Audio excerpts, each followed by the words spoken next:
Uh, Definitely so should we're doing the have. Jon Snow. Yeah, I think Yeah, we're going to do the Jon Snow Snow. one. Yeah, is it just called Snow? So far, Okay. Kit Harrington is part of it, Okay. like part of the producing of it. Right. George R. R. Martin helped to some degree. I don't know how much, Okay. and it's just you think Well, about that. That's ridiculous. Yeah. He was helping give writing tips for a spin-off of a story he hasn't finished that went a different direction, Yeah. or well, it went the he will direction or the attach his direction of name. terrible, Yeah. but maybe He'll, maybe the broad strokes are the same or whatever. But Right. Man. he will attach his name to anything at this point. That's just amazing because now, yeah, he's creating a new story onto the story that was supposed to be his and then became something different. That is just amazing. yeah, it's A pretty insane. sequel to a story that was like universally lambasted. Yeah. Yeah, Yep. Like everyone hates what happens at the end of this, so let's continue it. I But think with I guess that's the thing. What, what could they do to kind of bring it around?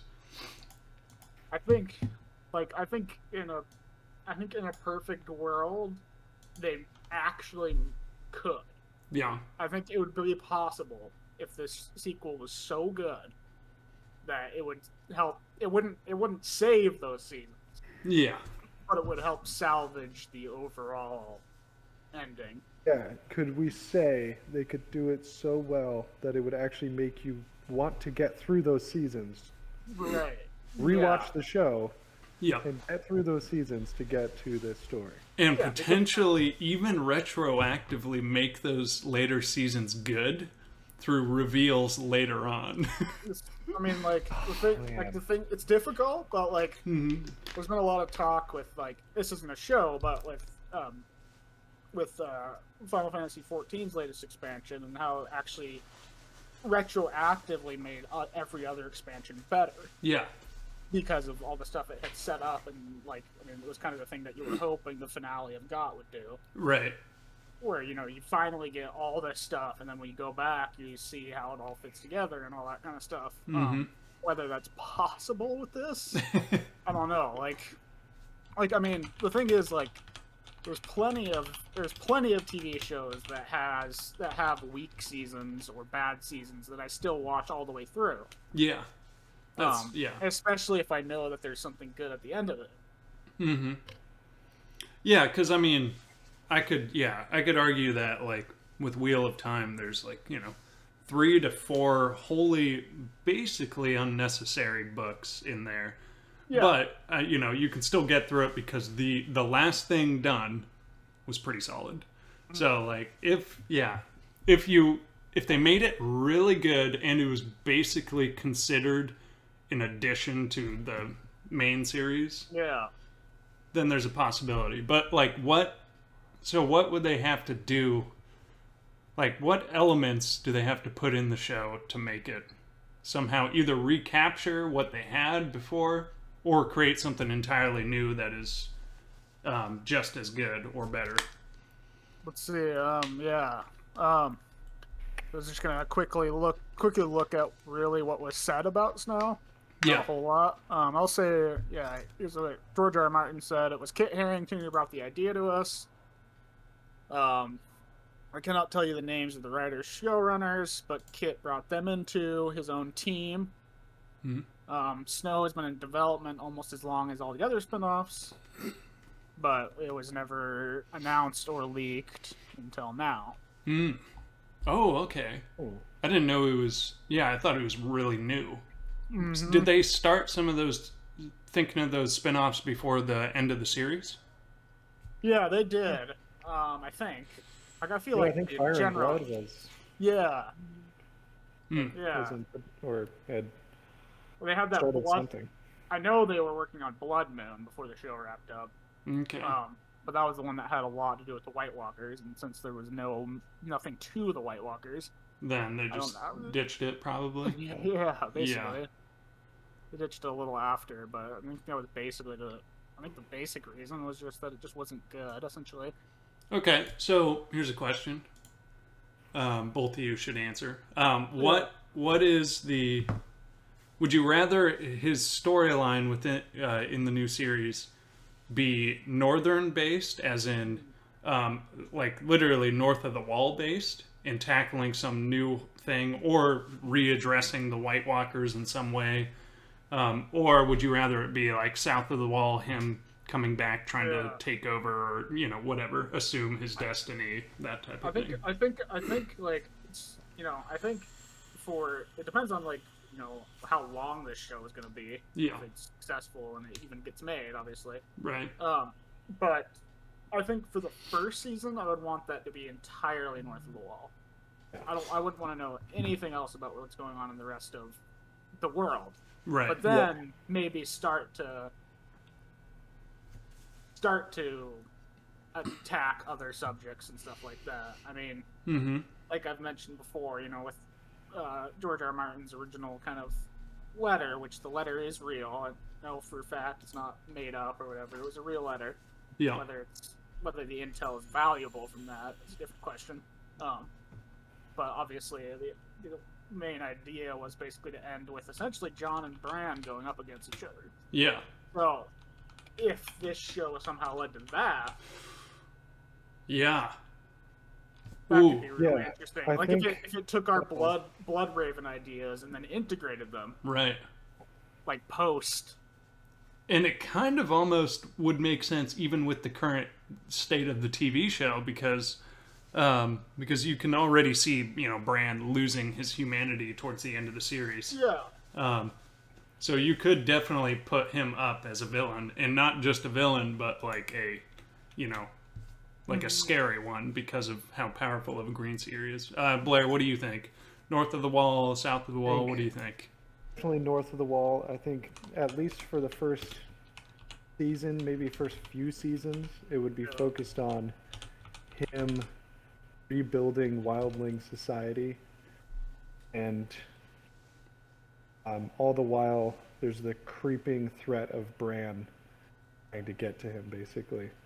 So, like, at some point in the first season, a guy with white eyes shows up and tries to kill him. And he's like, so he's realizing he's being hunted, but at the same time, he's trying to establish like settlements with the wildlings, make alliances, do what John does best, basically. Yeah.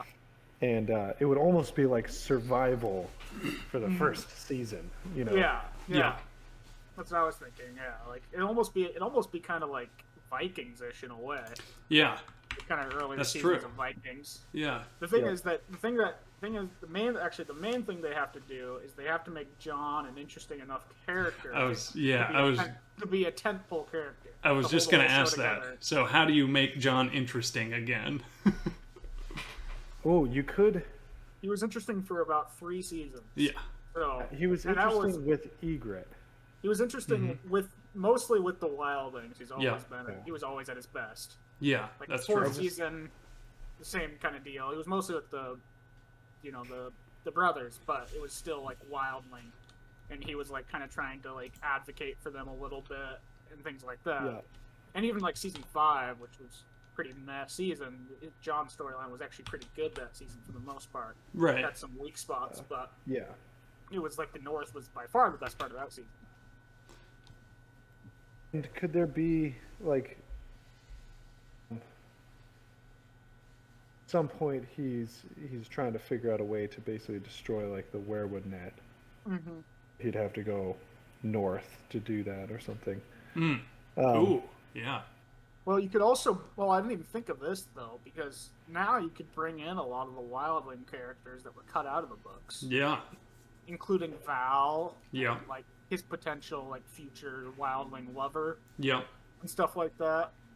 There's like Varamir Six Skins, right? Mm-hmm. Yeah, which is like I don't remember. Is that a warg? I can't remember. Yeah, he's a warg. I think he might have died in one of the prologues. Maybe not. I don't Oh, remember. okay. I think he was I think dead he and- did. Yeah. Yeah, But because it was like it's because whatever. Yeah, it's something that they're using. Yeah, I mean, they can just use. Yeah. He wasn't in the show, so. Right. Yeah. Or L or whoever was in place of him. Right. But yeah, that was the character that was people use as evidence for why John might have warged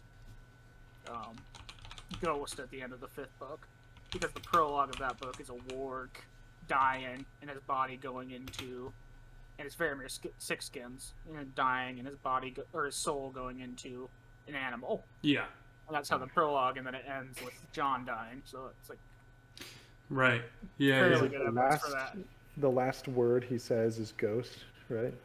Yeah, definitely. Mm-hmm. I think that was Faramir Sixskins, but that doesn't really matter. John. It doesn't really matter what there's aspects of the books you can steal from, but obviously, John the main thrust of that story is Dawn. Mm-hmm. Could unlock his warg powers. Mm-hmm. Show. That's true. With Ghost. Well, that's and- I mean, that's the thing is, I would assume he would be. I would assume he would be the main character more so than God ever was, besides his first season, Ned. Right. And maybe even more so than that. So he really needs to have things like that, like he's learning warg. You know, he starts learning warging or something like that, so that. So here's another thought. Since he, at least in the show, is Targaryen, how does he become less like Ned and more like a Targaryen in it? Right. Because that could be an interesting spin. He already kind of did the whole... Because I feel like if, killing Daenerys is probably not a Ned thing to do, just based off of how he treated Jaime for killing, the king, no matter how evil the king was. So he's maybe already kind of at least moving away from that, whereas most of the time he's all honor and whatever, or trying to be. So what makes him basically smarter by becoming less like Ned? Mm-hmm. Yeah, it'd be interesting, if he starts kind of like he started to kind of do, and then he died, and then he suddenly was not a character anymore. But for a couple seasons there, it was kind of that. Like, he was getting more confident. Yep. And stuff like that. It was, coming across well on screen. Mm-hmm. I got to the first 3 seasons where he'd been kind of mopey. He still wasn't the greatest actor out there, but he was an awesome character, and he seemed like he could lead the brothers. Yeah. Well, and stuff like that, which was a kind of a concern in the earlier seasons, because he was just seemed kind of mopey. Yeah. And wasn't sure if he would be able to handle the conflicted side of him, and especially with the John in the books, where most of his conflict is inside of his head. Right. So you need obviously you need a more charismatic actor, but without that, I mean, you can look at Last Kingdom. That's a good example of is a very central character in that, and he basically is John in a lot of ways. And he's kind of that. I mean, Uhtred switches factions every 3 episodes and stuff like that. So maybe not that, but a similar thing where he's trying to balance.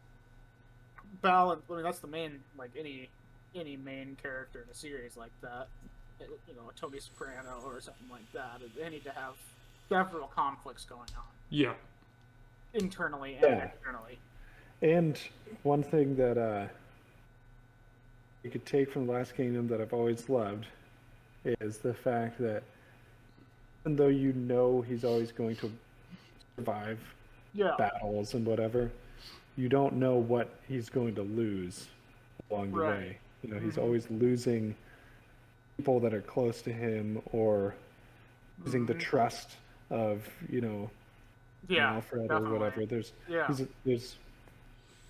something at stake.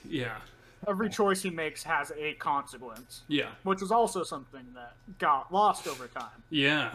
That would need to come back. Right.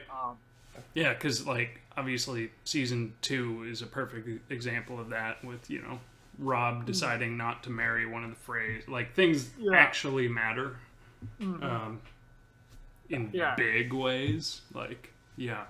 So if Yeah, they it could was bring back that, It was around like season 4-ish where suddenly like it was an amazing season, but it was suddenly like characters like Ramsey and stuff suddenly weren't facing any consequences yeah, for things that they did. Like they would just get away scot-free. yeah,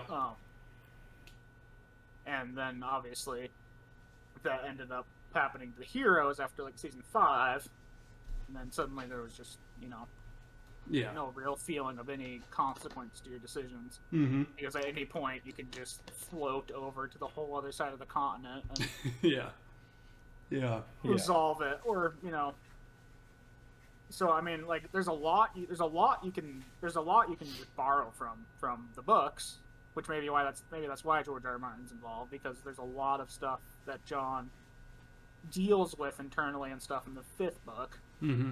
Because there's a lot. I mean, he has the most chapters in the book, I think. Yeah. In the 5th book, and obviously most of his inter-wildling politics and all that kind of stuff was cut out. Yeah. Yeah, and that's where it could really shine, where he does have to play this politics game with the wildlings, because there's obviously plenty of different clans and tribes that he's going to have to be bouncing off each other. Yeah. It could basically be like, an early Mance Raiders. Like, Yep. Mance had to somehow get all these tribes to fall, and Mm-hmm. John was kind of had to do that. Yeah, and he'll have to do that. I mean, first of all, they just need to survive as a people. Like, Yeah. the fact that the North is such a brutal place and there's so few of them left. It's like he's going to be trying to get people to just band together to have any kind of like nation or whatever. Mm-hmm. Yeah. And then also the threat from the south as well. Mm-hmm. Yeah, I'd almost want the first season not to be like fully like, episode by episode, but like a general arc, and then each episode is dealing with a kind of specific problem. Yeah. Or something like that, and start small scale, start small time, Mm-hmm. and just really focus on the characters. Yeah. See, what other like human? Because one thing that you could do is you could have, one group of wildlings specifically that are a problem, or something, or Fens. multiple. Yeah, fens or whatever. Yeah. You got your villain group, but if they don't have that necessarily explicitly, what other problems would there be in the North besides just getting by and surviving? Yeah. That's Yeah. That's the main question, is because if it's just wildling interpolitics, that's got like 1 or 2 seasons that's interesting in it, unless you have these really interesting characters. Right. And then I guess it just becomes like, in that sense, it just becomes more of like a Sopranos or something. Like, Yeah. It's just like there's not really like a main arc Right. and stuff, and that's fine. But I assume that's not what they're gonna do. Right. Yeah. They're gonna try and make it like God to some degree. Assume. Yep. And with what we're doing, the goal isn't just to make like a nice show. Yeah.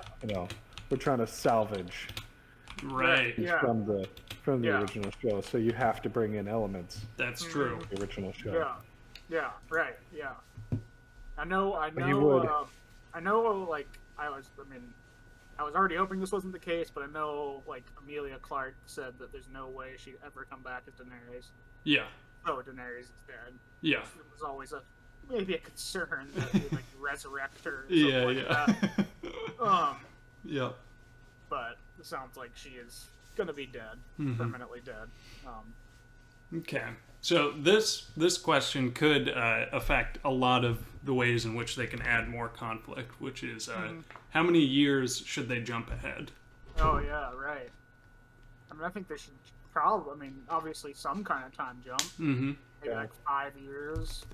Yeah, because Even 10 years. even 10 years, because then you can have like a full society, kind of at least. You have more population. You have more Right. of certain Would things. think I don't know how many people he had with him. He went I mean, north, but I was just about to mention, it seemed like there was about 20 wildlings left. Really? So, I can't even remember how many he was leaving with. yeah.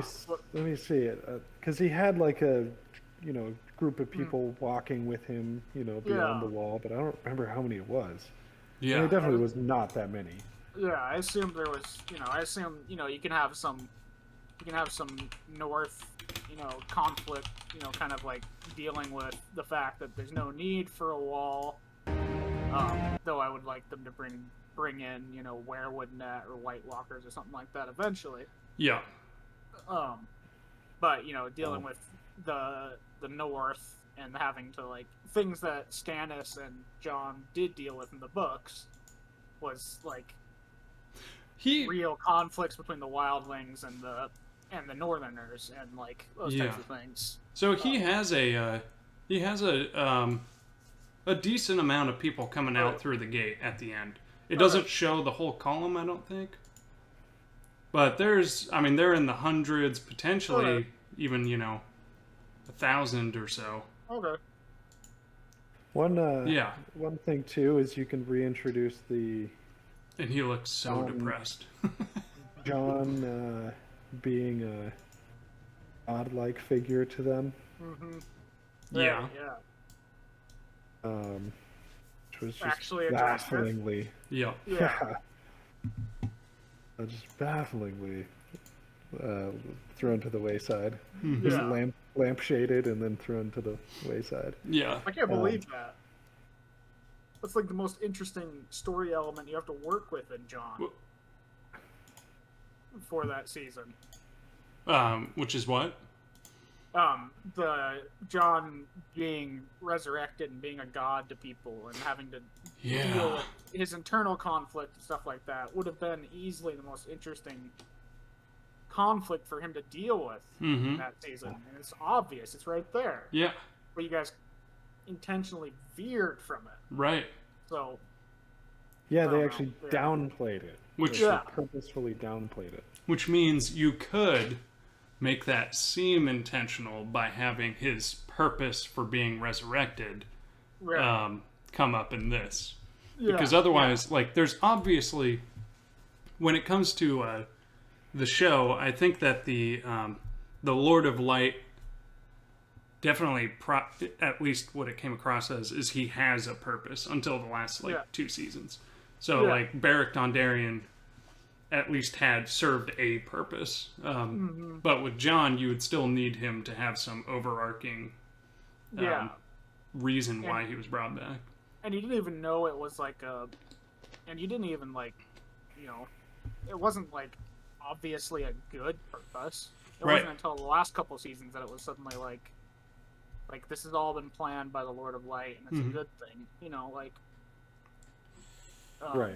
I assume the kind of like, I don't even remember because obviously I only watched that season once. Yeah. The final season.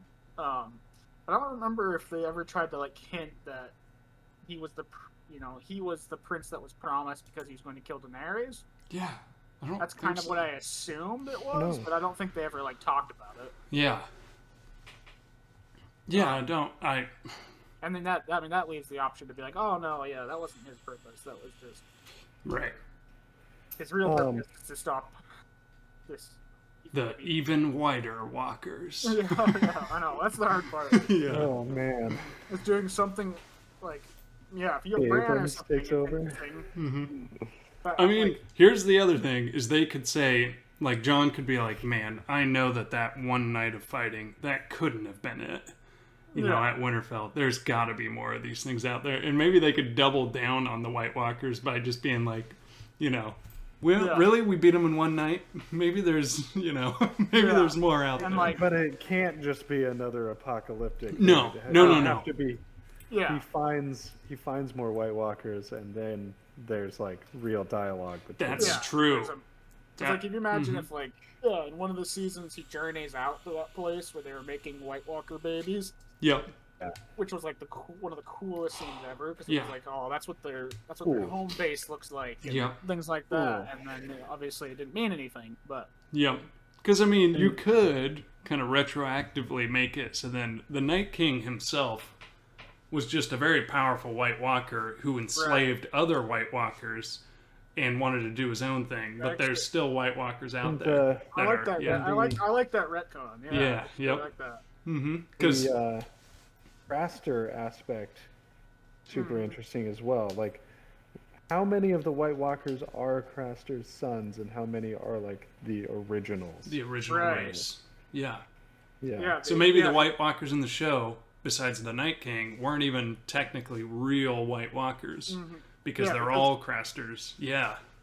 Well, like in that scene, which that scene has always stuck to me. It seemed to me that there was because the Night King wasn't even really a character yet. It was his first appearance, but you didn't know who or what he was. And I don't know if they knew at that point. Rather than just being like, hey, we should have a face. We should have a face for like a major White Walker in this scene. It seemed to me that there was like a council of 13 White Walkers, and then all the rest of them were Craster's babies. Yeah. That was kind of what the implication I got from that scene. Yeah. And I was like, I couldn't wait to find out who these 13 White Walkers were, and like, you know, like find out all the history behind that and all that kind of stuff. And you could just, I mean, I'd be fine with just straight up just being like, we were wrong. Yeah. Let's move on. White Walker, there's more to them. Yep. I would be fine with it if they made the White Walkers more than just the Night King. Because I think the Night King is a perfect example of like what can happen with the White Walkers, and he had his own renegade style plan and he was really powerful. But there's plenty of other White Walkers that have their own ideas of what needs to happen. Not that they're like these, you know, noble people or whatever, but like, you know, there's more to the White Walkers than just one guy who is a hive mind who, once you kill him, everybody else dies. Like, you know. Yeah. The other White Walkers could have the same overarching goal, which is basically the destruction of the children of the forest and Bloodraven and stuff, because they realize the dangers of that. But that the Night King was, simply just the most militant. And he and his followers were like, we need to just go down there and kill all of them. Yeah. At least kill as many as we have to until we get to Bran. And then others are like, no, let's find a better way to do this. Yeah, because it's kind of not a long-term solution, because even if they believed they were unstoppable, if they're somewhat intelligent, like, it's kind of a horrible, horrible, horrible weakness to have your entire army linked to one hive mind guy that can be killed easily. That is the one that personally needs to go kill Bran. Like, and like you're almost making like and if like you do that with the Night King, where you're just like, he was just a leader, he took over the White Walkers, it actually takes the central themes of GOT, which was power corrupts, and actually like makes the White Walkers slightly better in that last season. Yeah. It's like, oh, at least thematically it makes sense. Right. Yeah. Just like Daenerys and stuff, he was corrupted by power and his vengeance and overly bitter towards what they made him, which And then and you can have ice spiders. Yeah. True. Right. Well, I was just gonna mention like there's a lot of like almost Lovecraftian elements to aspects of the books that was completely cut from the show, aside from like maybe season 1, when the White Walkers are first like just barely seen. But the books kind of always had that, so it'd be interesting to lean more into that too. Obviously, Bran is an obvious one, and the werewood net and all that kind of stuff. The ice spiders, and man, I wish there was a way to redo Euron. Oh, yeah. Because he's the prime example of the Lovecraft character. Yeah. You just have another character that I mean, you could have another person who's not Ironborn. He's just like from the other crazy places. Dario. Ooh. Dario. Or because I don't know if in the show Tyrion's uncle Oh, you're right, Garion. Garion, if they talk about him at all. They don't in the show, I don't think at all. Oh, okay. Maybe in season 1 there's a like my uncle sailed off and died. Yeah. Because if there is any mention at all, then they should definitely bring him into the mix somehow. But yeah, I mean, and they did that all the time in the show proper, where they would just invent a new character that took over a couple characters' roles. Yeah. So like, and Euron from the show was never Euron from the books. No. So it wouldn't be that hard. It's weird. Euron from the show is basically Victarion from the books. Not even really, though, right? He's more Victarion because he's he's more like alpha male-ish. Right. Yeah. But Victarion has that side of him where Euron is basically like constantly mocking him through any gesture possible. Like so he kind of has like a Aaron. Yep. Who was damp hair? Yeah. Who definitely is very Lovecraft. Yes. Yeah. And he shows up in like one scene in the show. Right. It was just amazing. Mm-hmm. Just looked exactly how you expected him. Just drowned. Yep. Drowned man. And you have that aspect with him where he's like, well, in that one chapter where he's like chained to the prow of a boat, being forced to drink nightshade, and but he's also like he's terrified of the sound of door hinges. Yeah. And it's like, and most people's speculation is just that Euron basically raped him a bunch as a kid. Yeah. That's why he's scared of the sound of a door hinge closing. Mm-hmm. Yeah. Which, I mean, it's George R. R. Martin, so probably. Probably. So, if they went in the Bran as a villain angle, are they making Bran just less human, or are they making Bran manifest more and more of like Bloodraven himself in him? Or is this an old gods thing where it doesn't matter that Bloodraven who Bloodraven is, if once you become that powerful, you basically take the influence of these old gods, which have their own things. Once you hook up to the werewood net, basically your mind is gone. Right. Yeah, for like just like Twitter. If it was like a long-term, exactly. If it was like a long-term arc, I would want the arc to, eventually lead to like the old gods. Mm-hmm. Because this is a show that, let's say it goes for 5 seasons. Yeah. Or something like that. Then I'd like it to kind of lead there to some degree. Right. And maybe even,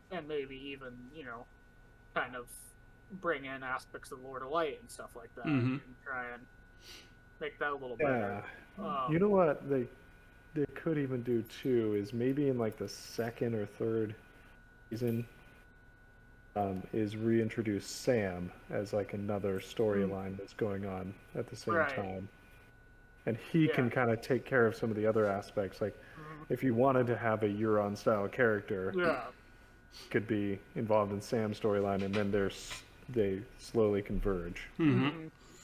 And just like, and always like for the writers or Harrington and his team or whatever is always be like, these are the couple characters we're focusing on. Yeah. And we're just gonna do these right. Yeah. Whether it's like Jon, Sansa, and Sam. Right. I would assume Sansa will be in it. Like, Jon's right there, and she's Queen of the North. So, like, obviously, I assume she'll show up. Yeah. Whether it be for a long-term thing, I don't know, but... So, would you rather, if it's, let's say it's done well either way, would you rather it lean more into the, kind of like the end game that was supposed to be Game of Thrones of, like, White Walkers, Lord of Light, all these things that are more spectacular and bigger and more magic or whatever? Or would you rather it go back towards the, early seasons where it was more politics, almost just straight up medieval show, but just within this setting? Would you rather it go one way or the other? It's a good question. Because, like... Yeah, that is. Because I'm picturing, like, this is obviously an extremely far reach. Mm-hmm. But what if it was, like, as good as, like, Sopranos or like Wires, like it was actually that good, Yeah. then I would want it actually to just be like mostly medieval. Yeah. Like and just if it was just hyper focused on character, Mm-hmm. themes and stuff like that, like those shows were. Wire less so, but Sopranos heavily. Mm-hmm. Because then that would be super interesting because it would be like a fantasy show that's extremely well written, Yeah. and well crafted, Mm-hmm. and has massive amounts of layers to each character and stuff like that. Yeah. So if that was the case, then yeah. But if it was just like, if it was just the very very similar to the first 4 seasons of GOT, like just very similar to that, trying to almost be that. Yeah. I think I would. I don't know. I think I would want it to be more fantasy-esque. Yeah. I don't know. Because I kind of feel in some ways you have to go more fantasy, but in other ways you kind of don't. Because if you do go with the fact that the White Walkers are just gone, and that was the end of them, then yeah, you probably want to be a little bit more, standard, like medieval style, 1 through 4. But there are some, there's so much of Game of Thrones that isn't explored in the show. And there is, like you said, all that Lovecraftian stuff that hasn't been touched. That if it was done really well, could be amazing. Well, that was the best. Yeah, that was the best part of GOT was that there was this really well done medieval feeling society, but there was this extreme mystery to the magic and stuff that was lurking at the edges. Yeah, it's always on the edges, which is just fantastic. It was just amazing. Because anytime you got any magic, it just blew your mind. Yep. Because you would go possibly 8 or 9 episodes with the only magical thing you're seeing is a dragon. Yep. And a direwolf. And then there'd be a little bit of magic or something like that. And you'd just be like, oh, wow. Yeah. Yeah, like... well, and even like the demon baby and little... things here and there. It's like, the Hound killing Beric Dondarrion.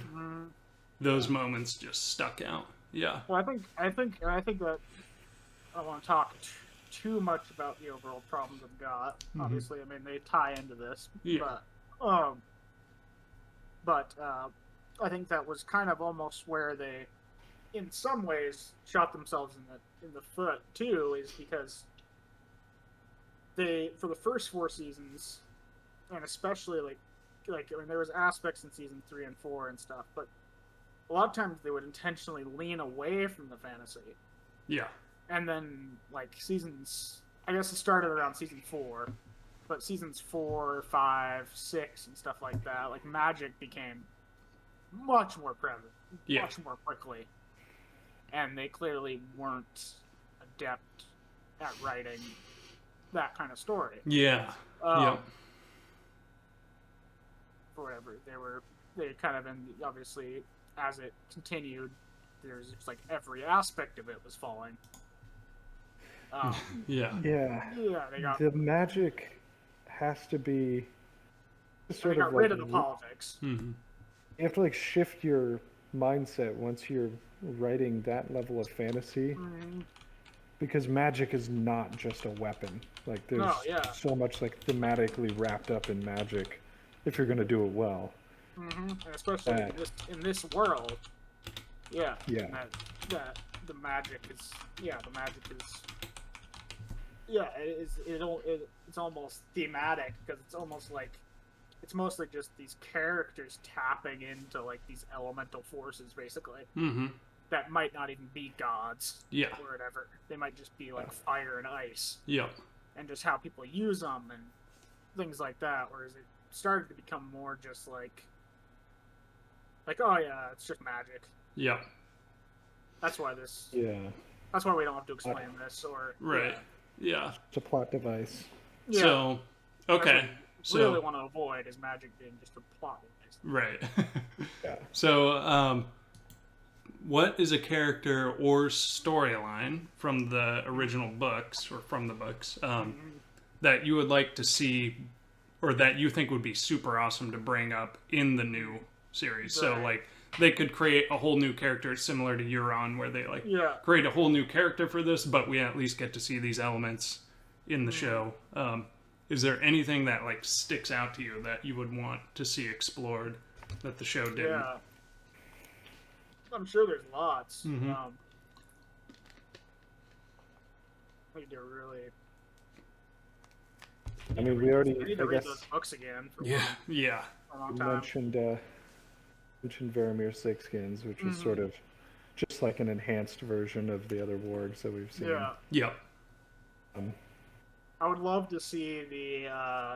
What were they? They were like. I can't remember what they were. They were like clan. They were like northern clans or like mountain clans or something like that Stannis brings in. Yeah. And they're obsessed with Ned. Is that Flint? The Flints and the someone else? Yeah, there's a few of them, and they call Ned. They call Eddard Stark the Ned. Yeah. Because they like him so much. Yep. And stuff like that. Yeah, I can't remember why they love him so much, but yeah. Yeah, there's like Big Bucket Wool, I think is one of them. And, Yep. Let me Oh, he must have done something for them that saved their people at some point. I'm gonna find that because there's House a speech, Flint of the Mountains. Yeah. There's a speech from Big Bucket Wool, which, if I remember right, was amazing at that time because of the whole Northern conspiracy stuff. Yeah. Okay. Yeah, their chief is known as the Flint. Although at Winterfell, the treatment of Lord Flint is used. Yeah. See, The God. the Manderleys could Oh yeah. be introduced because I don't think they showed up at all in the show. Yeah. No, don't know I if they mean, did. yeah. There was one. There was a Manderley at the Red Wedding. I don't think it was ever stated that he was, but his clothing had the Manderley sigil on it and stuff like that. And there's a couple brief references to their family. But they're just lumped in with, the rest of the northern families. Yeah, here's this quote from this guy. I want to live forever in a land where summer lasts 1,000 years. I want to be 6 and 20 again. I'll skip over where I could fight all day and F all night. What men want doesn't matter. Winter is almost upon us, boy, and winter is death. I would sooner my men die fighting for the Ned's little girl than alone and hungry in the snow, weeping tears that freeze upon their cheeks. No one sings songs of men who die like that. As for me, I am old. This will be my last winter. Let me bathe in Bolton blood before I die. I want to feel it spatter across my face when an axe bites deep into a Bolton skull. I want to lick it off my lips and die with the taste of it on my tongue. Just awesome. Yeah. Great. There's a lot of quotes like that in the fifth book from Northerners. Yep. They're just all cut out.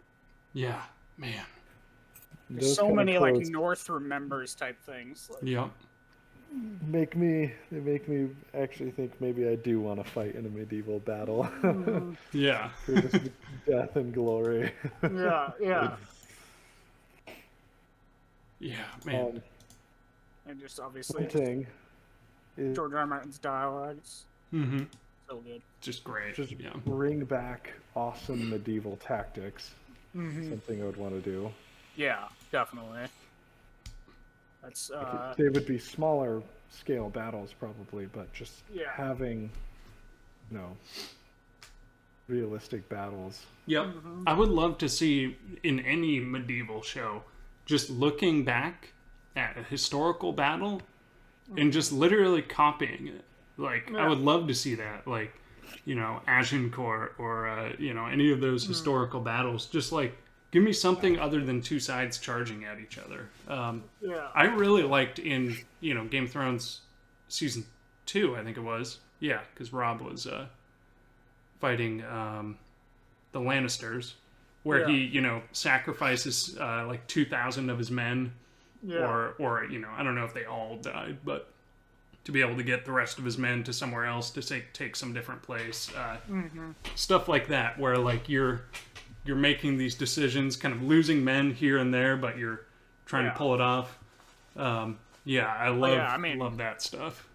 Well, if you think about the show, like, literally Rob and Tywin, I think, are the only people that ever used any tactics. Yep. because Ramsay, Daenerys, etc., would just go into a situation and just will their way out of it. Yeah. So, Yeah, Stannis did a little bit, I guess. a little bit, Yeah. yeah.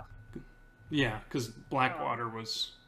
Yeah, but was he was solid. definitely, and obviously him showing up to the wall was a tactical decision, stuff Yeah. like that, and he used Yeah. a free pincer move or whatever, which is Yeah. also the only tactic that anyone uses in that show. But yeah. Yeah. um, It's very similar to the shield wall and the just have some guys hiding in the bushes tactic in many other shows. Yeah. well, like when you mentioned the fact that they could have smaller scale battles, that kind of is pretty interesting to me because assumedly they'll be starting at a slightly higher budget than Seasons of God did, and there wouldn't be any need for large battles, so it could be like more like shows like Spartacus and stuff like that, where there is like a small skirmish every couple episodes, Yeah.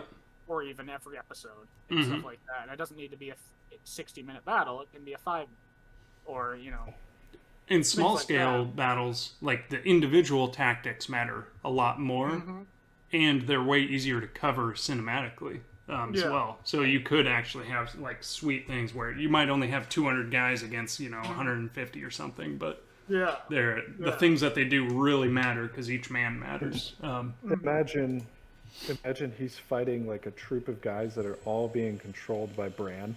yeah. Oh, They're of just one mind, and he has to figure out how to maneuver them and out-tactic them when they can just work in complete Oh, yeah. unison.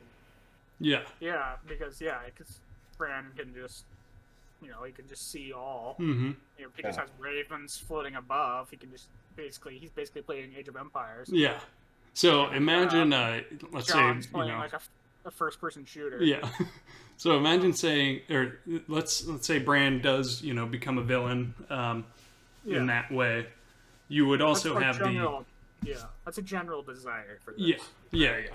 If there's got to be a point that you're doing this story at all. Right. Yeah. So it has to tie into some degree. Mm-hmm. Otherwise, it's watching. Yeah. So if Bran is that, then you also have the thing of like, okay, first of all, why is he trying to take out Jon, or something? But also, is he since they're removed and they're north of the Wall at this point, no one in King's Landing or south of the Wall in general even needs to know that Bran is at all evil. Right. So you could have the business as usual to the south, but then he's also carrying out this attack against Jon, and Jon just cannot get anyone to the Wall to like make a report and just say like, we know what's going on, but because he's just got too many watchers, too many ravens flying around, picking off anyone he tries to send. Yeah. Well, I mean, you could even kind of hint at it very early on in the show by just having just ominous aspects to any time there's ravens. Yeah. And there's obviously gonna be lots of ravens north of the Wall. Right. And Blair, when me and you had talked about salvaging the last couple of seasons of GOT, and then you mentioned having Sam potentially in the show, I remembered that Sam is one of our ideas was that Sam figures out basically that Bran is Bloodraven. Mm-hmm. So that could be his arc. Yeah. Yeah. Is Old Town, and you bring back aspects of Old Town that were just completely skipped over in the show. Yep. And stuff like that. But I wouldn't do that in the first season. Right. Yeah. You could have one of those situations where season 2 for a couple episodes Sam is at the Wall for some reason, or he's with Jon for some reason. They're good friends still, and so Sam's probably doing pretty well for himself monetarily. Right. So maybe whatever Jon is trying to do up there, first it's just build a nice wildling community and get on their feet. But he might eventually start chasing after something. It could even be contact with the actual White Walkers or some place similar to how Mance was looking for the horn to blow down the Wall. Maybe there's something that that Bloodraven or the old gods or whatever don't want him to find up there that he's starting to stumble on. Throughout the first season, so you wouldn't even need anything from Bran being, what he actually is until like either the end of the first season or going into the second. Could you introduce the idea of Jon having a little bit of White Walker in him? Because of when he died, there was almost like a part of his soul that was taken. The White Walkers. Then he was sort of brought back, but only mostly, and then. Well, he said it was just he said it was just death, darkness when he died. Yeah. So like, I think you could definitely he's having dreams. Or if you even have just like the Starks are connected way back to the White Walkers. Yeah. Because they could easily be in the show. Yeah. Yeah, and I mean in the books as well, it seems pretty obvious that they probably did way back or whatever. Right. Yeah. They've been there. Obviously, the Starks have been there forever. There's something I was gonna say.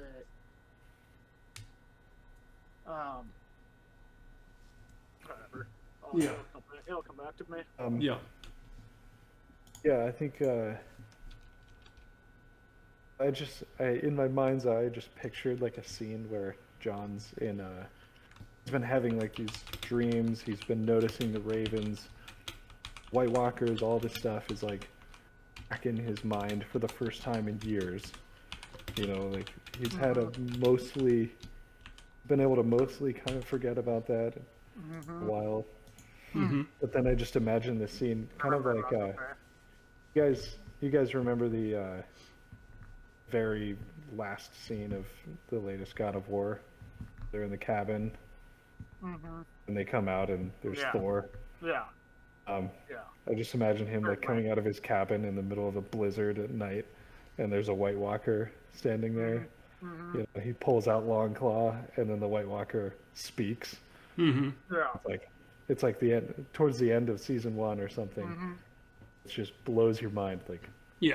Okay, there's and it's like this, like in the book, described as like the sound of crackling ice. I was just thinking of how they could do that. He's actually in like an almost like elven armor. Or something like that. I was just thinking about his voice. He could to make it even more awesome. He could be speaking the language that Jon knows by now, which is the giant language, which would be an older one, which would make it less. It would make it way easier to make it sound awesome because it's in a different language, so you could get the ice crackling sound without it sounding weird with English words. So you could really make it sound sweet. Plus, it's ancient, so it's. Yeah, I mean, imagine that, like if there could just not even be subtitles or whatever, and the next season is when they deal with it, or there could be subtitles, and it's just like, the last shot of a season is just a White Walker talking. Yeah. And even if there's like subtitles on the bottom or something like that, that just, mentions Jon. Right. Or something like that. Or like, he's talking, there's no subtitles, you don't understand what he's saying, except you just hear the words Jon Snow. Yeah, yeah. Is he saying? Awesome. But he knows who he is and wants to communicate, and that's like the end of that's the last scene. Okay. I was gonna mention. I remembered what I was gonna mention is that there is one aspect of Jon himself that was never really covered in the show, as far as a book character goes. And that's the fact that Jon's assumedly Targaryen side is that in the books he's actually fairly ambitious in his mind. And stuff like that. And in especially the 5th book, there's a lot of mention of him maybe even being a little jealous of Robb for having power and things like that. I mean, even in season 1, Jon's ready to leave the Wall to be with Robb until he's convinced to come back. And that mostly was like in the final season just focused solely on Jon's duty or his love. But there is an aspect of him that legitimately wants to be in power, Yeah. or is more ambitious than just wanting to live a simple life. Right. And so that could be part of what gets to him when he's just building building a wildling society and stuff like that. It's like, but this actually isn't enough. Yeah. And he starts to get curious about things. Right. And stuff like that. So that leads into the most important question of all: is how many times should John say, "I don't want it"? She's my queen. I mean, yes, at least say it a couple times. No, but that would be a good. That would be. I hate it, that would be a good change in him, though, and a progression. Yeah. So another thing that I thought of. So Daenerys obviously goes mad, just kind of very quickly. Right. And you could make that reasonable if you have Bran kind of going crazy because he's being taken over by the old gods, whereas you could argue the Lord of Light potentially has something to do with Daenerys' madness, and we could look at this as a true ice and fire, where the Lord of Light and the old gods have always been at it. And Jon is the factor that will like rise above that, and maybe the gods' war has nothing like. Yeah, it's the worst thing that could happen to Westeros. So they in a way, they have to kill the gods, or something to that effect. Yeah, Jon is essentially the one to do it. Yeah.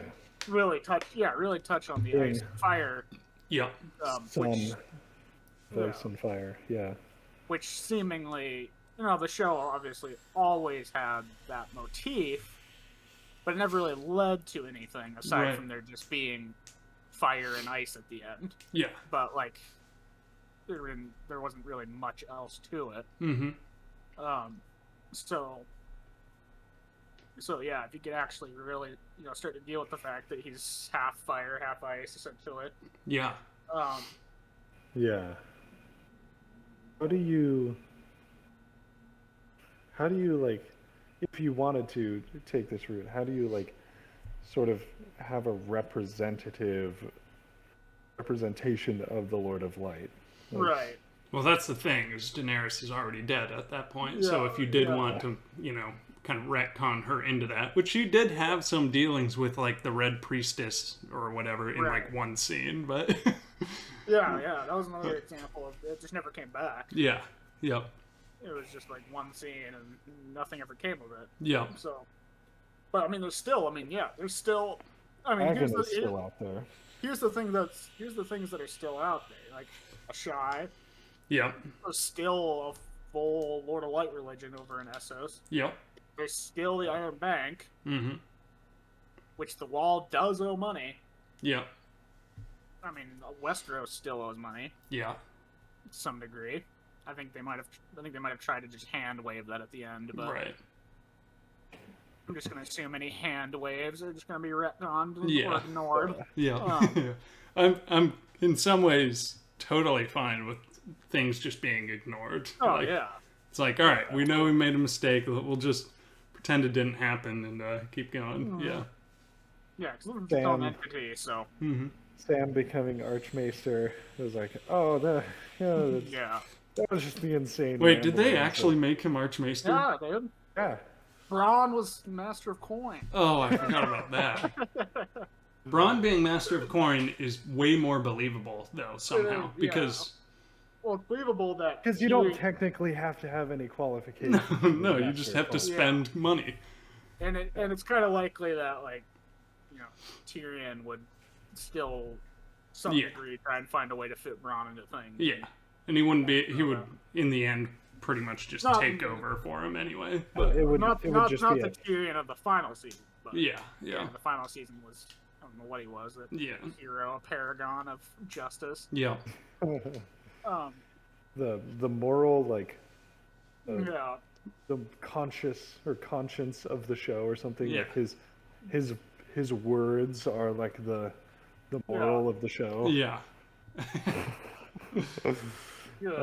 Lord, there's a lot to reckon on.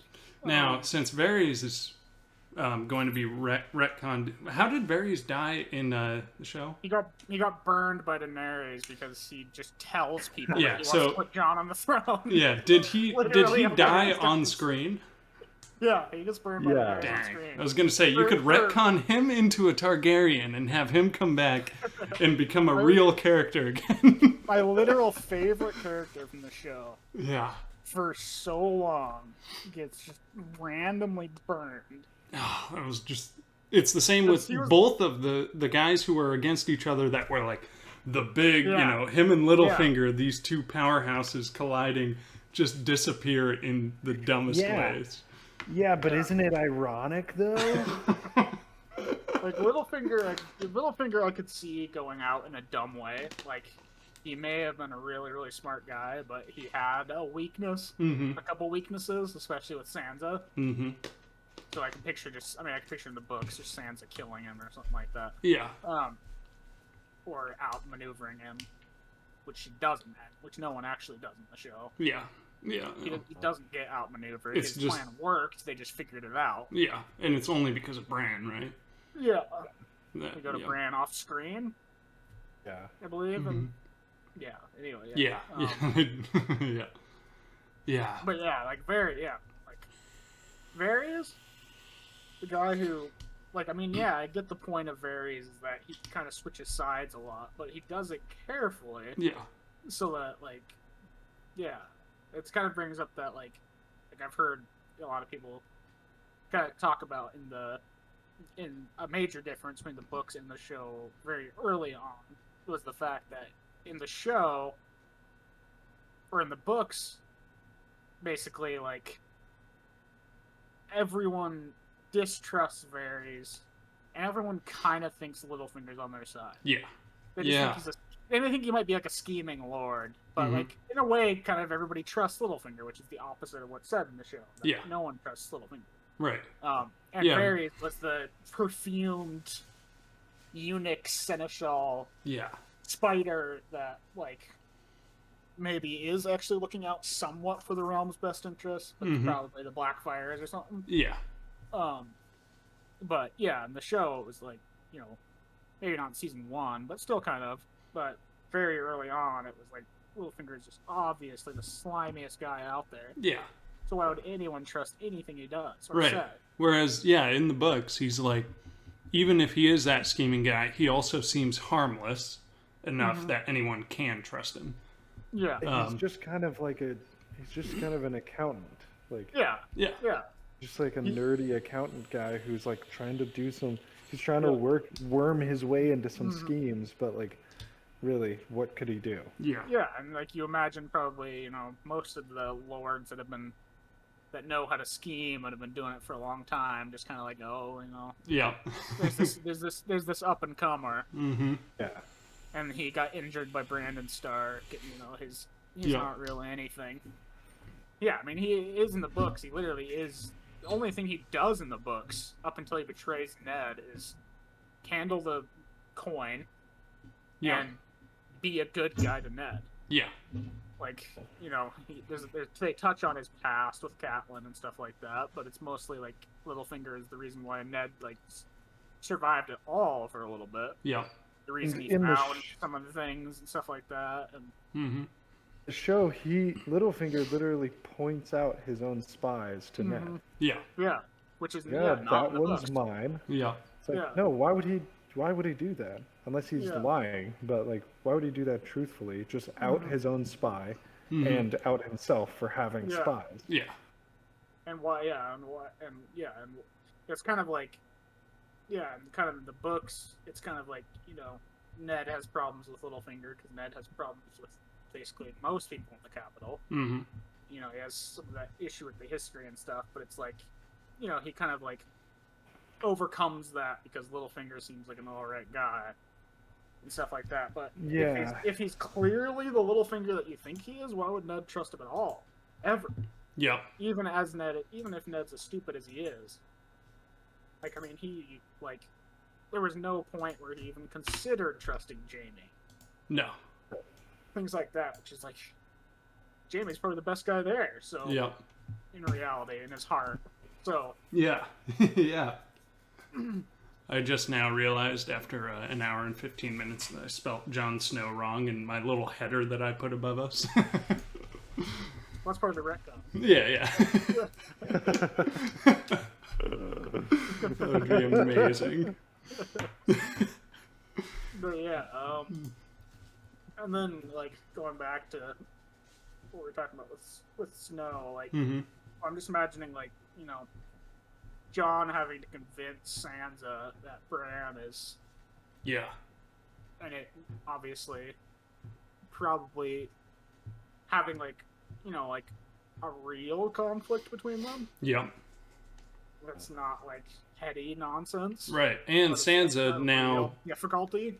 Yeah, and Sansa now with the armed with all the, guiles of Littlefinger's kind of tutelage too. She could be her own thing.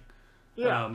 Not like a Cersei type, but like something where she could especially actually if be you do a time, interesting. If you do a time jump too, then it's Yep. like, she's had 5 years and could have very much be a Littlefinger now. Yep. You think about like her position. John. Let's say they meet at the wall or something, and they're going to talk about Bran and whatever, and he's telling her about these things, and she's like, first of all, what do you want me to do? Just go to war? Yeah. And second of all, who's going to replace him? Yeah. You? Yep. No one's going to follow you. Me? Right. No one's going to follow me. So some other random king we don't know is going to be on the throne. And they're probably going to want the North back. So you have a deal here with Bran. The North is free. Everything's fine. Why are you trying to mess this up? And she could literally bring up like in a kind of in a more selfish, darker way too. Like the Starks are in power. Mm-hmm. We rule everything. Yeah. Like. Like, He's saying, we finally that's have not this Brandon Stark. Yeah. That's yeah. Bloodraven. Yeah. Yep. Now, I think Macy Williams also said that she had no interest in coming back as Arya, so I imagine she was the key part of what made Arya popular. Yeah. So, I'm pretty fine with her being gone, though. yeah. There's no way you can retcon that, right? Unless she comes back from her journeys as Arya from seasons 1 through 4. Then... Yeah. Yeah. So now let's talk realistics when it comes to the actual show and like actors coming back. Okay. So could they actually get Bran and Sansa to come back, or are they just going to realize like, listen, the only guy we really have for this show is Jon, so we're just going to have to stay north of the wall, or barely get into anything. Maybe Tormund. Maybe, yeah. Yeah, I think because Isaac Hempstead, right? Is that his name? The guy who played Bran. He's a huge fan of the books. Oh, okay. So I imagine if he was asked to come back for a role like that, he'd probably be all on board. That's true. I don't know about Sansa. She's a popular enough actress that maybe not. Yeah, because she's done some big movies and stuff now. But I still feel I don't know. I still feel like she really, really liked Sansa as a character. Yeah. Like on a personal level, I think she did. And I guess those are the only 3 that you really need. Tyrion would be hard to get back, but you could. I guess Sam. Yeah. Tyrion, you could easily ship Tyrion off somewhere, like doing diplomatic stuff somewhere or something. Yeah, I have a feeling Peter Dinklage. There's no chance. Yeah, zero chance. Because he seemed to just hate the last couple seasons. Yeah. Yeah. So as long as you have like those 4 main characters everywhere, everyone else. I mean, like 90% of like just the lords and ladies of Westeros died in the main series. So you could always have completely new characters taking over different houses. Because what even happened to, what happened to the Lannister family? I guess you have Tyrion. Does he inherit Casterly Rock and all that? Like, I have no idea. He's the hand of the king, right? Mm-hmm. Yeah. Casterly Rock probably got given to like Bronn or something. Yeah. No, Bronn is Highgarden, so. Yeah. Oh yeah, Bronn is I forgot about that. Yeah. So he'd be one of the lords. Warden of the South. Yeah. Like actually, like that actually could be fine because it would be finally actually like the kind of new direction for Braun. So I'd actually be fine with him coming back at that capacity, even if I hate like dealing with that he became the Lord of Highgarden. Yeah. But like, so like if he did come back, he would have to be dealing with Lord stuff that he can't escape anymore, because he has that much power, and he has to like deal with his own kids who have grown up as lords and ladies, and or you just have him die off very fast from like getting into a bar fight down in the seedy area of Highgarden when he should have been ruling. Yeah. Like syphilis or something. Yeah. I imagine, yeah. I mean, that's obviously a big part of why the Master of Coin thing doesn't make a whole lot of sense. Is that, like, if you think of Braun as a character so far and as a lord, it would take about 2 seconds for him to sell out. Yeah. Yeah. Somebody, I don't know what selling out is in that, in that time period. Yeah. In that medieval society, but. Just like, or he could just like force for his own desires, just massively force Westeros into more debt. Yeah. Because he just wants to skim off the top or something like that. He's 100% skimming off the top. Yeah. Just like the last person. Queen. Yeah. Yeah, I mean, he is the guy who said he didn't understand how debt works in like season 2 or whatever. He just had no idea. Yeah, so I imagine how that all worked. If Braun came back, that's exactly the character he would be. Is just a complete sellout. Yeah, of just like kind of like a Mace, more Mace from the books. But I'm just kind of like it's kind of a seedy like. He just wants he just like creates more brothels and like things like that. He's not quite a Littlefinger because he's not scheming for any purpose. Yeah, it's just whatever benefits him the most in that moment. Yeah, in that moment, which could be I think an interesting character. Yeah. So he would obviously just see to some extent what Bran really is. So he's not like. He's at that point has no like hope of some building some better country or something like that. He's just like it's just a good position. Yeah, like, making a lot of money and this place is a complete shit show, but I can maneuver my way through it. You could just you could literally just have Tyrion die off screen and then Braun has a kid named Tyrion. Yeah. I'm just like, all right, that's good enough. Tyrion's gone. Whatever. Right. Because, those are the types of things. Especially if you did a time jump, Yeah, if it's a time jump and this thing is supposed to be quite a bit its own entity, even if it's a spin-off, then those types of things I'm fine with just being, like, hand-waved. Yeah. Because it's kind of like, it's like a history in a book. Like, there's more hand-wave things like that. Yeah. Braun could be in... I'm actually now really invested in this new Braun story. But Braun's no longer the Master of Coin since Tyrion died. And he's in Highgarden. He's got all these servants and stuff. And he has a law that every raven in the land has to be shot down. Like every raven in the Reach to be killed. Any raven that you see in the sky, shot down.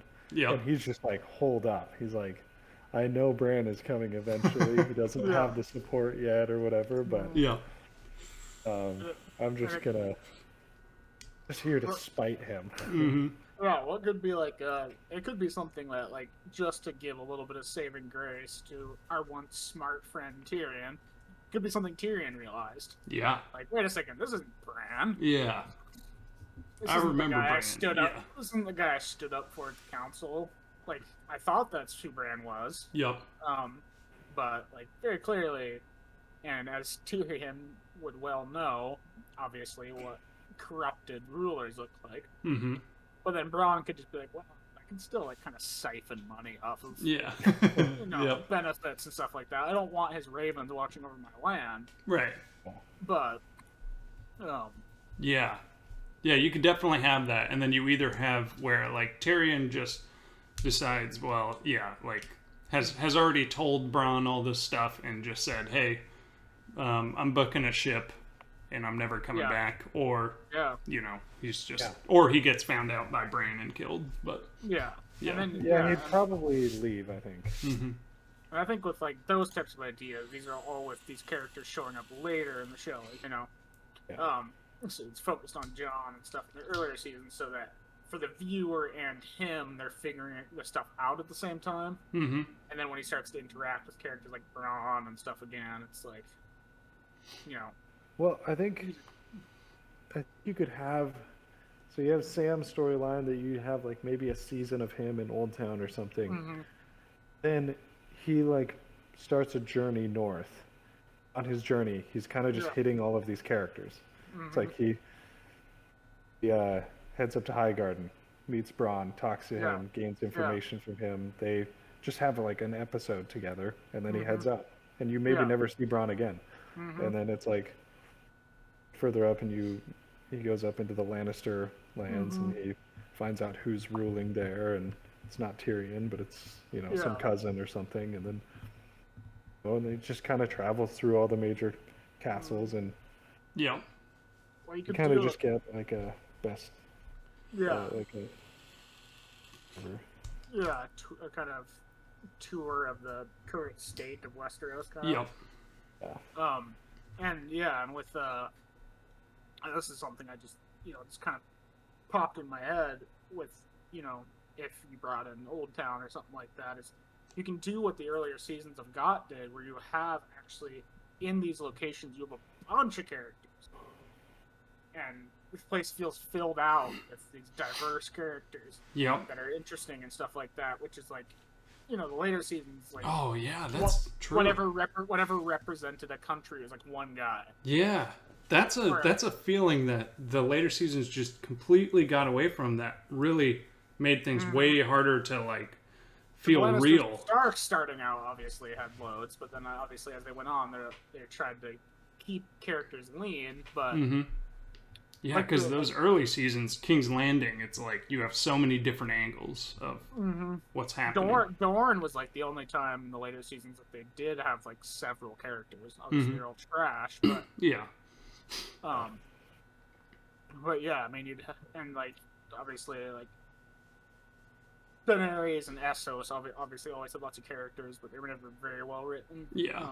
That's probably the best too. But even then, like she goes to Volantis and meets no one from Volantis. There's no reference to their society, like really who their rulers are, which is actually really interesting. Like a lot of those Essos cities are actually really interesting. They weren't important to the show, so I understand, but it has that, but it helps make things feel more lived in. When you have lots of characters that that stand for different ideals within a place like Volantis, or within a family or something like that. Volantis would basically be like a Constantinople of that world. Like this of in the middle of the continent, and like between the Free Cities and Slaver's Bay, and I mean it's just a massively important city, and they basically just have like one scene. And even like Bravos, with all the attention that's paid to it. Like 3 characters in the whole place. There's the Iron Bank guy, and then there's 2 faceless men. Right. That's it, right? That's it. Well, there's the actress. There's the brief actor trope, which was actually like probably one of the better really parts of the better parts of that Arya arc, because it was like it actually did in some ways feel a little more early Goddish. Like that should have been slipping into this troupe of actors and all that kind of stuff. And that should have been like a whole season. Definitely. That is correct though. Like there's just, not only did everything look more gray as the seasons went on and just empty, there were just no people, because you already had your established characters, and then they would only add characters if they really needed them, which is like, I'd rather have very minor characters coming in and out that might not mean as much if it just made it seem like there's a lot more angles and things to keep track of. Yeah, look at The Wire. Yeah. You know how you'll just in the earlier seasons you'll see a character a couple times, and then suddenly there'll be a major character later, and stuff like that. Like, and just characters coming and going, just these random cops that never have a story. Yeah. But you see them a million times. Right. Like that one cop that's really angry. Yep. He never has like a story really. Yeah. But you know, it just makes it more real. Yeah. And same with lots of obviously the people on the street and stuff. Lots of regulars. Yeah. You know, that you would just kind of see, hear their names and things like that. I mean, like, even like, you know, you don't get any of the interesting, like, even with like this was very early on, but with like Stannis and stuff, you don't get any of the interesting Storm Lords and those types of things. Yeah, and especially it's so obvious later once you get to where it's just Cersei sitting in a balcony sipping wine. It's like, how are you supposed to convey anything? I was just about to bring up King's Landing. Yeah. There was no characters left, so who was she supposed to interact with? Yeah. Like there was no one left. They killed all of them, basically. And they're not gonna bring in some really interesting lords in season 7 and 8. No. So they were stuck because there's nothing they could do, and Euron obviously wasn't interesting enough. Yep. And the one other character would be like, well, you have the mountain, which doesn't speak. Yeah. And then you have Qyburn. Yeah, Qyburn. Yeah. I mean, he's just mad scientist. He's not going to have like these interesting political conversations with him and stuff like that. Right. Like, Jaime's there for a little bit, and then he leaves. Yeah. Then after that, there's just no one. Yeah. It's the guy from the Golden Company that she talks to for one scene. Like, that's a character that they could have. Yeah. That they could have done something with. Yeah. Well, it was honestly with that storyline, they might have maybe been like, oh, if there's budget or something, but I literally think they were just like, oh, it's too much work. Yeah. To make the Golden Company mean anything, but we hinted at them last season, so I guess we should bring them in. Yeah, I suppose. It's too much work to actually do anything with them. Yeah. So. And it's like, I guess, in some ways it's fine to showcase, like, at this point, the dragons are almost to the point where, like, with Aegon the Conqueror or whatever, where he just came through and just destroyed. Yeah. So you could say that. But then they also, didn't they show a bunch of those, like, massive crossbow things that were supposed to make dragons just die left and right, like they do when Daenerys attacks the first time against the fleet. And it's like... Yeah, and then it's just absolutely no resistance is put up. And did the Golden Company meet them in open battle outside the city? Yeah. Oh man. They love doing that. Yeah, the famed Golden Company just has no idea that facing dragons and an army in an open field outside of a fortified position. The most powerful mercenary company in the world, and one that has fought on the side of several kingdoms. Yeah. And, in Essos. Mm-hmm. And such. And they're not... They're not really, tactical. Mm-hmm. There's no danger from the land forces coming from Daenerys. Yeah. No danger from them whatsoever. They're a bedraggled shell of their former selves at that point. Mm-hmm. The dragons are the only thing that matters. Yeah.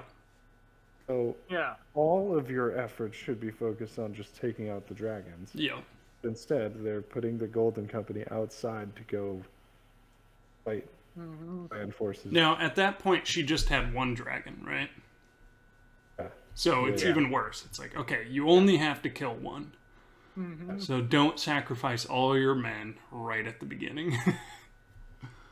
And the guy, Harry Strickland, is interesting character. Could Yeah. be like a Blackfire Mm-hmm. and stuff like that. And Yeah. Also, like, in a way, Cersei did exactly, for the most part, exactly what you should do. She had tons of ballistas, which were shown to work, Mm-hmm. yeah, and then she had all of the civilians crowded inside the city, sort of human shields. Yep. mm-hmm. She was dumb enough to stay in the Red Keep for Yeah. some reason, Yeah. but You could put that on her, just her having that aspect of her that does make her not as smart as Tywin, Yeah. That's true. where she is super narcissistic or whatever. Mm-hmm. it's like, who's gonna predict that Daenerys would just have a complete mental break and Yeah. murder half Yeah. a million people? Well, even with the fact that she didn't do anything in the 8th season before that, like Cersei was the only character that hadn't been just like completely butchered Yeah. and changed. I mean, even till the end, she was probably the most consistent character. Yep. Yeah. And It just got less substantive over yeah, time. yeah. She just had less to do. Mm-hmm. Yeah, I mean, she had like 3 scenes in the last season. That's what it feels like. She meets Euron. She meets the Golden Company. She drinks on her balcony a couple times. Yeah. Probably talks to Qyburn once. Was it the final season where they bring the White Walker to her, or is that second? Oh, that was season? season 7. Okay. Yeah.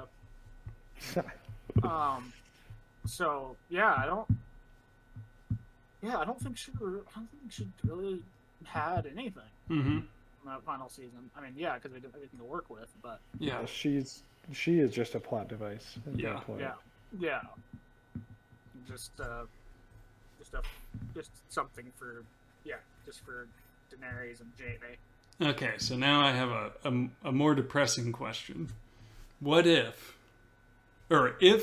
Snow was the show was to just basically go the route of season 8 and just keep going, what would be like the way that they do that? What could be the worst way that they could do this Snow show?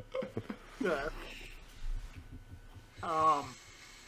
Let's see. Obviously, we covered tactics a bit. Yeah. Just having no tactics. Well, they could somehow make Jon more boring. Yep. I believe it's possible. Yeah. I believe you could make him more boring. Right.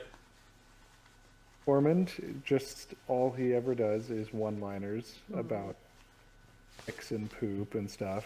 Yeah. Literally all he ever does. And Brienne gets pulled in, Yep. and she's like a way better fighter than every single wildling. Yeah. Yep. And it's just constantly about just how good she is at fighting. Yeah. she and Podrick are just sent north to, like, Yeah. I don't know, they're just sent on a mission. They realize that there is another army of White Walkers that's the exact same as the Night King. Which, as evidenced by the last 3 Star Wars movies, is not out of the realm of possibility. That could happen. Yeah. Yeah. They add Yeah. zero Somehow nuance to the the White Night King Walkers. has returned. Yeah. Yeah. They add that line. Somehow the Night King has returned. Podrick says that. Yeah. Drogon comes back, and Jon solves all of his problems Yeah. with Drogon. Yeah. Yeah. So Jon is now riding Drogon around. Yeah. Just fighting White Walker. The White Walkers have created their own version of dragons. Mm-hmm. And now it's just Jon versus White Walkers in the sky. Yeah. Yeah. Oh man. I'm trying to think of. Sam stayed all right Mm-hmm. through most of the show. Yeah. He was pretty consistent. Yeah. Sam goes mad. Yeah. Would be another reveal of Jon's parentage somehow. Right. Yep. Yeah. Yes. Some other character has to have it revealed to them. Yeah. Mm-hmm. It's He, this big he was scene. never a Stark or a Targaryen. Yeah. Yeah. Yeah. Yep. Which.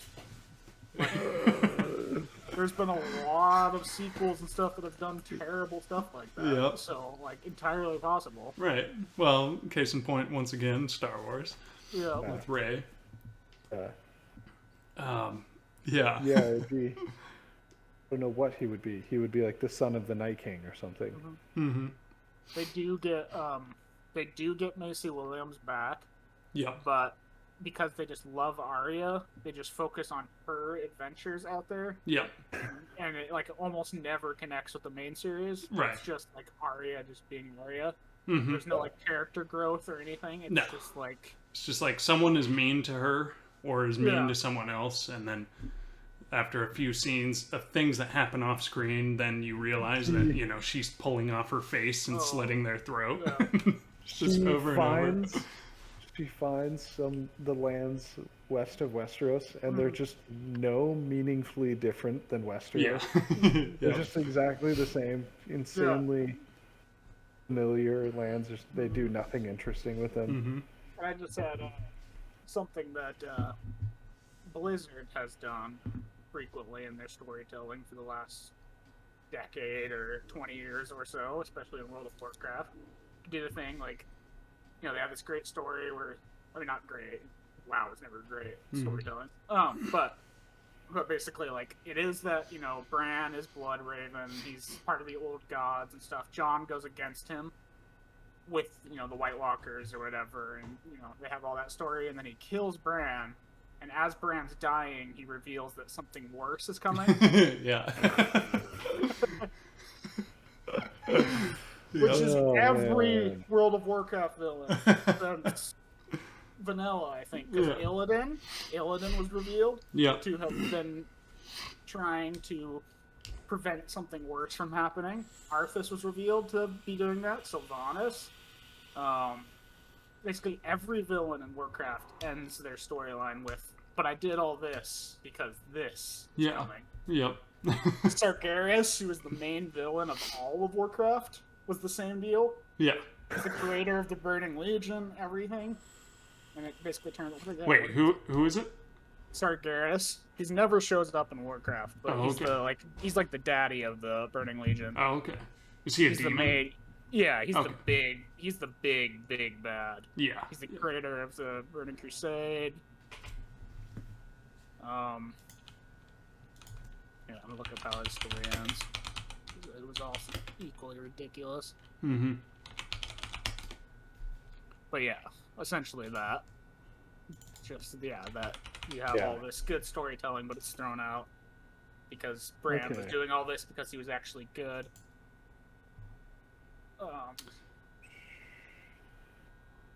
Yeah. Yeah, there's like Because, like, yeah, I mean, like, our version of, like, you know, the White Walkers were trying to prevent Bran it's leaning towards that. But the point is that these characters were established and all that kind of stuff. It's not that this character we've never heard about or these villains we've barely heard about are coming out of nowhere. Yeah. Yeah. And that's why they did all this good. You know, yeah. it's always obviously execution. Mm-hmm. Yeah, And that's there could be like 90% of it. the big bad villain could be just like an undead army from a shy. Yeah. So Yep. they're Yeah. just regular zombies.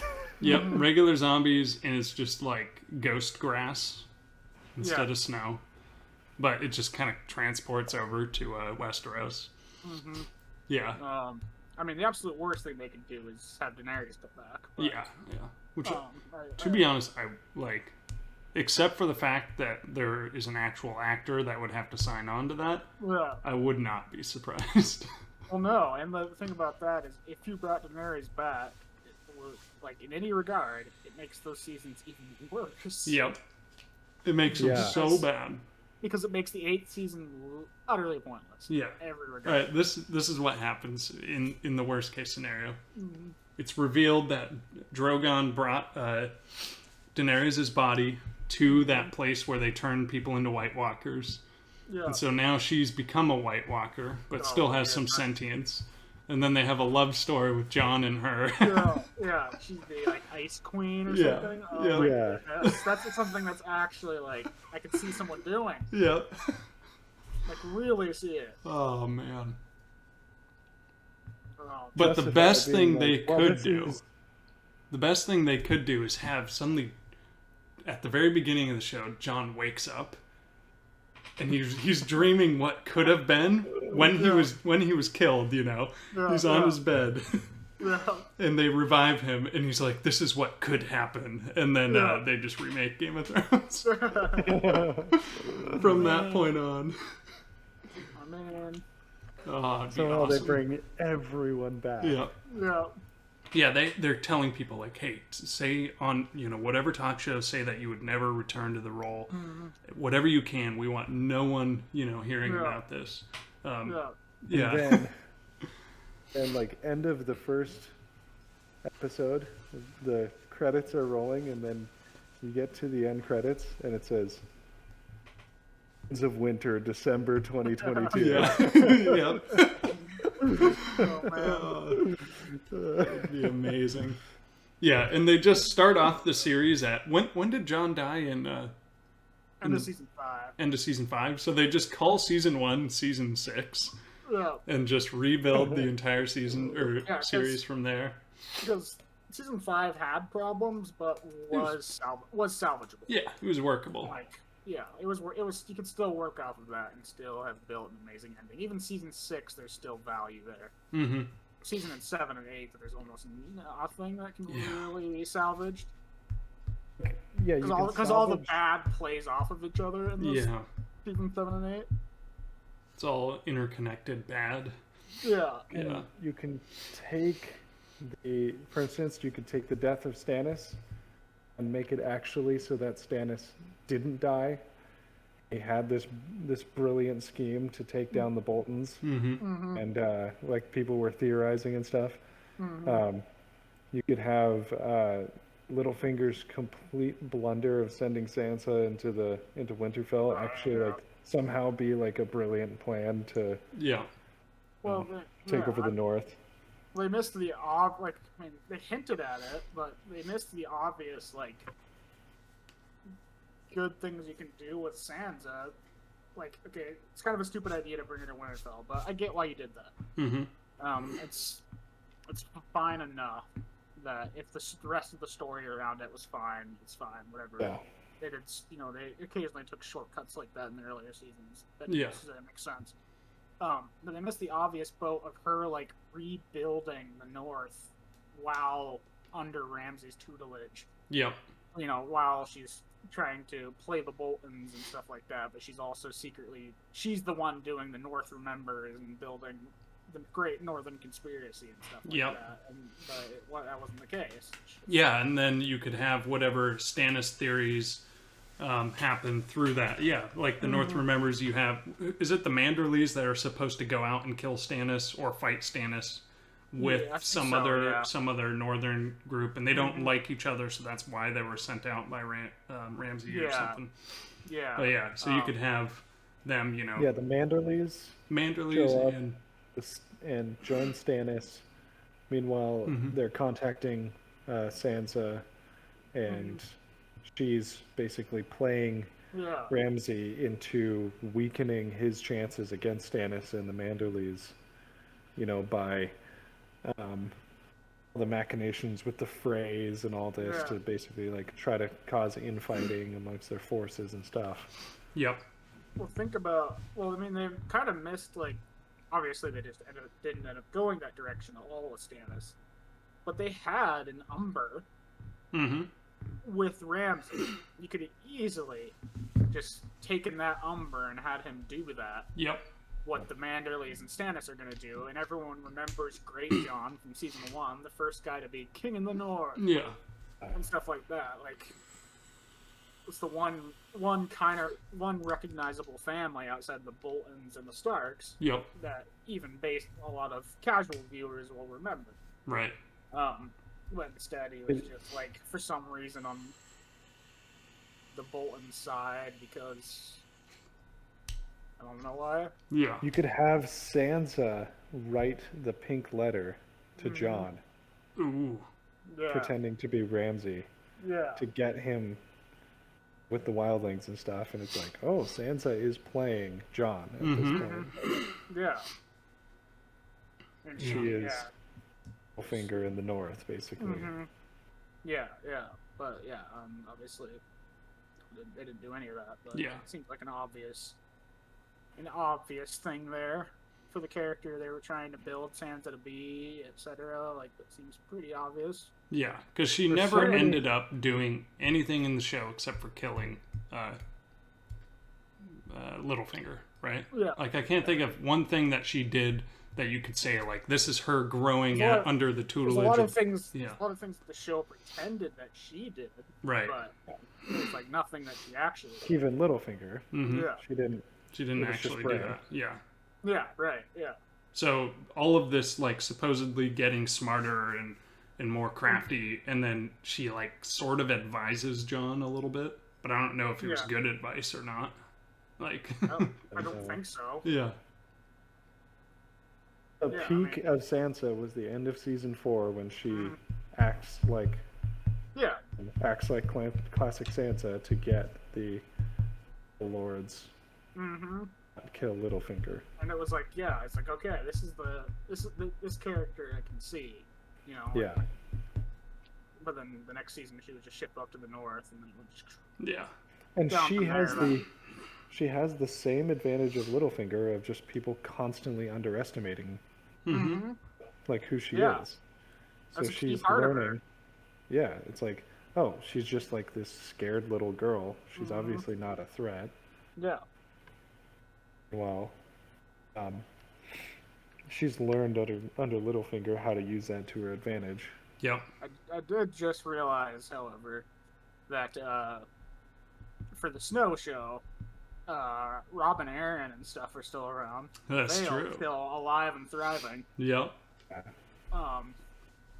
So there certainly could bring them back, I think. Yeah. The Stormlands and the Vale are pretty untouched at this point. Yeah. Oh yeah, and you have Gendry, and I don't know if he'd come back, but yeah. You have the Gendry aspect for the Stormlands. I was thinking you could just basically have Jon find out that Gendry has been assassinated. Yeah. And it's like further proof that Bran is over.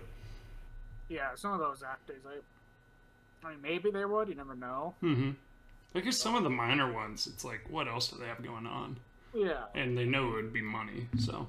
And I mean, when you look at, obviously, you look at things like, I mean, for Peter Dinklage and Emilia Clarke and stuff like that. Like, yeah, they probably won't. They probably wouldn't come back. I don't think Emilia Clarke has any interest in playing Daenerys again. Yeah. But yeah, I mean, obviously, there's been countless examples of a movie or something being made 30 years later, and right? Actually getting like all the actors back. So yeah. Not with enough time. Yeah. Like the obviously Star Wars sequels. Now the Jurassic World 3 has the original cast from Jurassic Park back. We need to talk about the Jurassic Park sequels at some point. You know what? I need to watch them then, because if we do, I'll have to watch them. I've seen one of them. I don't remember. I have a lot to say about every movie after Jurassic Park 1. Yeah. A lot to say about all of them. They all suck. Yeah. All of them. It's a franchise that every movie after the first one sucks. Yeah. But they have dinosaurs though. Which, to be fair, Jurassic World was enough when I watched it. But, yeah. I think that's the one I saw. But. There was a lot of moments in it that were like, yeah, really, yeah, and not just like I mean, just like I've seen a lot of people mention just making Chris Pratt a boring action star. Yeah. When he's got loads of charisma. Oh yeah, he's got so much he can add.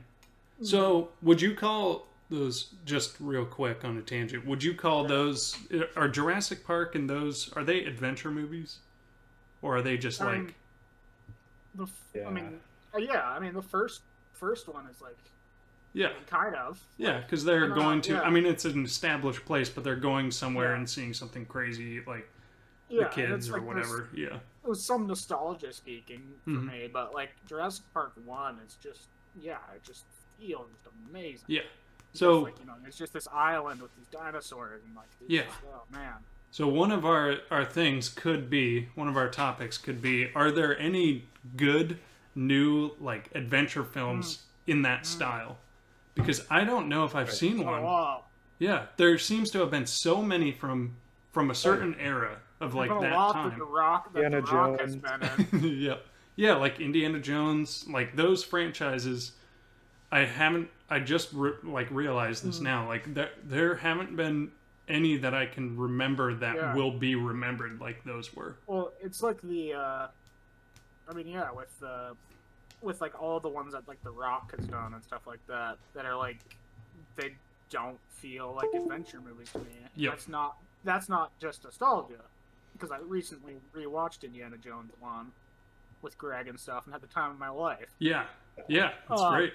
I'm gonna put it in the chat just to remember it. Yeah. So, like, I mean, mostly save this topic for another time, but they just don't have that, and it's probably partially because of the obviously like massive amounts of digital effects and stuff. Yeah. That like it's Jurassic lost Park its magic. Yeah. But like, there was just that one that came out called Jungle Cruise, I think, which is based off a ride at Disney. Yeah. That has The Rock and that girl from Edge of Tomorrow. Yeah. Emily Blunt. Yeah. Yeah. That's a perfect example of just like, it's just so video game-ish, the effects and stuff like that it just, I don't know, it's just not there. Right. It doesn't feel like I'm going on an adventure, really. Yeah, and there's Uncharted, I'm sure was just completely... I never watched it, but never watched it either. So I never did. Yeah. I mean, the Uncharted games are the closest to replicating kind of feeling is games of the 70s and 80s adventure movies. That would be a good topic to tackle. I put it in the chat just so we don't forget. We also have some other good ideas in there that we should look at and think about, but I think we got for this we're just coming up on 2 hours, so we got a good chunk of time.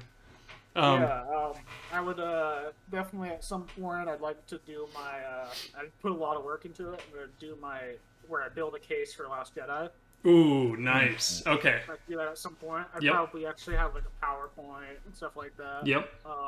And I should also try to... Not like next time, but at some point. Yeah. What we could do for that is, let's say you assign, it's kind of arbitrary, but 30 minutes for the initial presentation, and then you have like a QA after, where we attack it. It's almost as if it's a dissertation, and we're we're the peer reviewing it.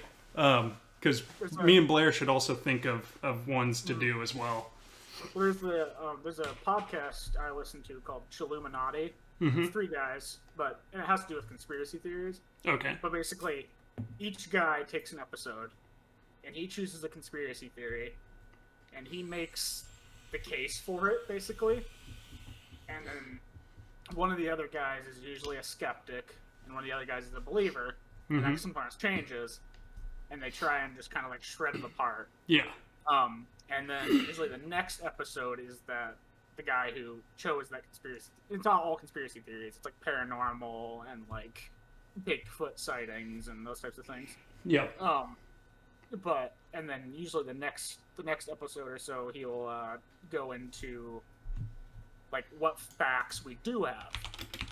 It's like when they tackled Area 51 and stuff like that, or recently they did JFK. Right. That was like JFK was like an 8-episode one, but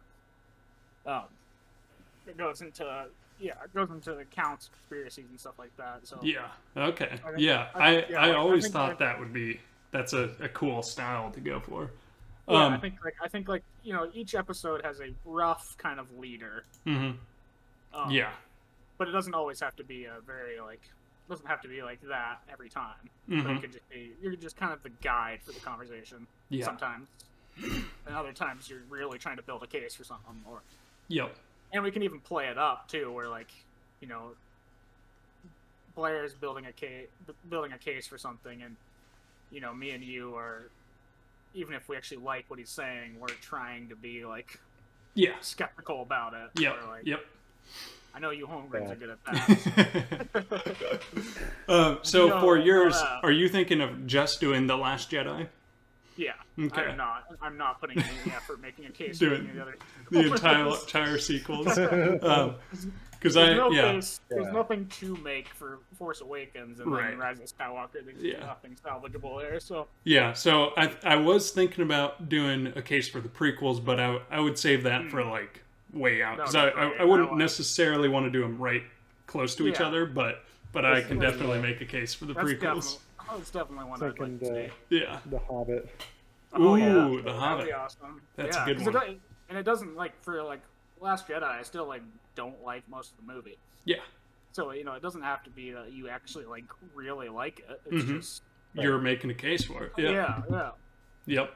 Yeah, you can just be like, wow, this point I'm making right now, I do not believe, but that's just something a blast to me. So can you insert clips into like video clips into PowerPoints? Yeah, you can. Okay, I might have to do that then. I'm thinking, and you can make it very. You can also here's a good thing is you can also make it very tongue in cheek if you want. So if you do hate it, then you should be arguing the points, but also sarcastically. Yeah. Well, obviously, also if it's a PowerPoint and it's Star Wars, you have to have these insane slide wipes between each of them.